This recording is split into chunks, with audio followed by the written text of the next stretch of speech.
I've heard Clarissa say, and I'm paraphrasing, that in the past she's felt misrepresented as a woman who got into fighting because she wanted to beat up on men or she was angry with men, rather than a person with just a deep love for the sport of boxing. And that this film was the first time that her story was truly honored in its entirety.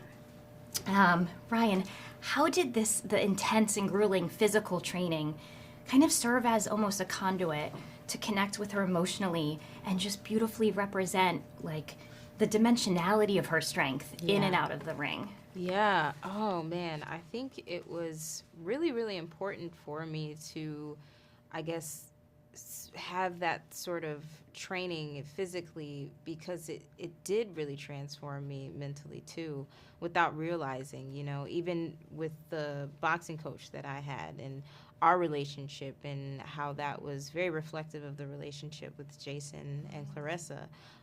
Just little things like that I didn't realize I'd be going through, and I did, and all it did was make me even more prepared, for making sure I could execute it in a way that needed to be done. So I think from the beginning, it was definitely a new world for me, and my coach treating me like a fighter instead of an actor was also very helpful in that. And it just, literally prepared me in so many different ways for having to do it on screen. And I'm just really appreciative of that time. It was very, very intense and special, so it was great. Yeah, you became a fighter and you looked like a fighter, but you also captured sort of the strength and vulnerability. Thank you. And it was just gorgeous. And Thank congratulations. you so much. Oh my gosh, Brian, where do I begin? I have to say, you're one of our most honest storytellers working today, truly. Thank you. So I'm just curious, as this was your first biopic, correct? How did you sort of balance bringing your truth to the role while honoring his story and his truth? And did that conflict sometimes, and how you sort of worked through that? There's a lot of things going into playing someone who is real, living, breathing, but also when you play someone like Jason, who is still honoring his community and honoring the people of his community by still coaching to this day. He is still in Flint. He did not want anything from Clarissa other than to know that she's the best and to be the best.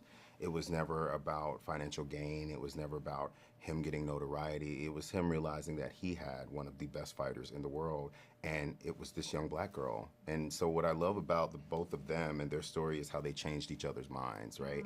How she made the decision to leave her home and go into this gym and go, you're gonna train me. And he was like, oh, I've never trained women. Are there female boxers? Well, there are now.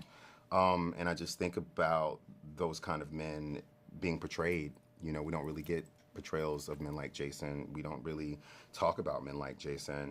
And I, for one, really wanted to make sure that he knew how much we honored him and how important he was, because it's so interesting. Here you have this story, which is truly a coming-of-age story, if you think about it, because this young woman was 11 years old, and over the course of her life, here she is becoming this fully formed woman while also doing a sport that's so imperfect and so violent, and you're taking these hits, and then you have a world trying to tell you these dimensions of what it is to be a woman, what it's like for you to be this, how you must be soft, how you must be this, how you.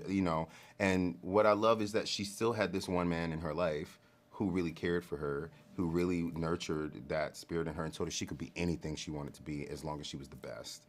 And so this movie, just reminded me of all those people who came in my life who knew that I could do those things, who knocked me around. I was like, what are you doing? This is where you belong. Like, I'm sitting in here next to Ryan looking at both of us on a poster because someone believed that this was possible. So I really believe that the Jasons and Clarissas deserve to have these movies about them, deserve for people to know their stories, because we didn't know about Clarissa's story before we got it, and I remember how that made me feel. But what I'm really happy about is that we won't forget it after this. No, absolutely not. Yeah. Thank you so much for gifting it to us, and I'm so excited for the world to see it. Oh my gosh, congratulations on this film. It's beautiful, it's impactful, it's inspiring, it's everything. Sport movies have the potential to be some of our most powerful cinematic experiences, but only if there's both a technical attention to detail and an emotional depth that rivals that of the fight sequences. And you married the two so beautifully, and brilliantly. And you honored Clarissa as a fighter and as a human. Can you just talk to me about prioritizing both and going into this project knowing that you had to not compromise one over the other?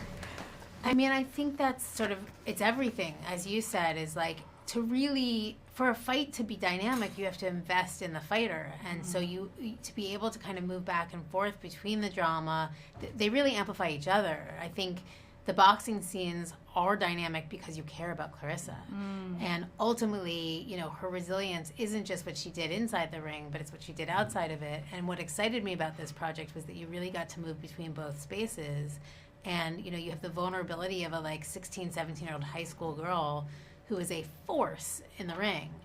And then, you know, ultimately we get to see what life outside the ring looks like. And like, it's almost more impactful than anything she did in the boxing ring. And so I think it becomes this inspirational life movie, which is almost, you know, it's more relatable anyway than the inspirational sports movie. And I think in some ways more inspiring because, you know, we're not all athletes, right? But we all know what it's like to get knocked down and then, you know, have to get back up. And I think, you know, she's, to me, like when things are super glossy or super aspirational, they don't feel real. Right.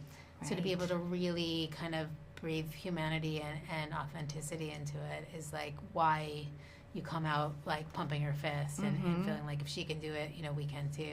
100%. And I think what you did beautifully and with the direction and with Ryan's performance was created this dimensionality to her strength. Because it is so easy to say like this is a strong, like, you know, and the idea that strength doesn't look like one thing and how it looks differently and there's strength and vulnerability and just it was so powerful. I would just love to know, because you also are one of our most prolific cinematographers, can you talk to me about the relationship with Rena Yang on this and why she was the perfect match, and does it have anything to do with Nanny? I thought that like her work on that was just superb. And actually, it's more to do with her commercial work. Okay. I think she's beautiful work in Nanny as well, and that was certainly proof that she could tell a longer form story. But I think, you know, I went into this first wondering whether I should shoot it myself, and pretty quickly was like, no, I'm going to have so much else to focus on, and I really want to give it all to the performances, and this is not a small movie, and like, let's hire a DP. And then, you know, do I want to hire a DP who shoots exactly like I shoot so I don't even have to think about it? Or do I want to hire somebody who's going to bring some new ideas to the table? And I think what I realized is that, and maybe learned from some of my, you know, past collaborations, is that you don't, you want different ideas so that you can always keep things kind of alive and kinetic, as opposed to just sort of falling back on the thing, you know?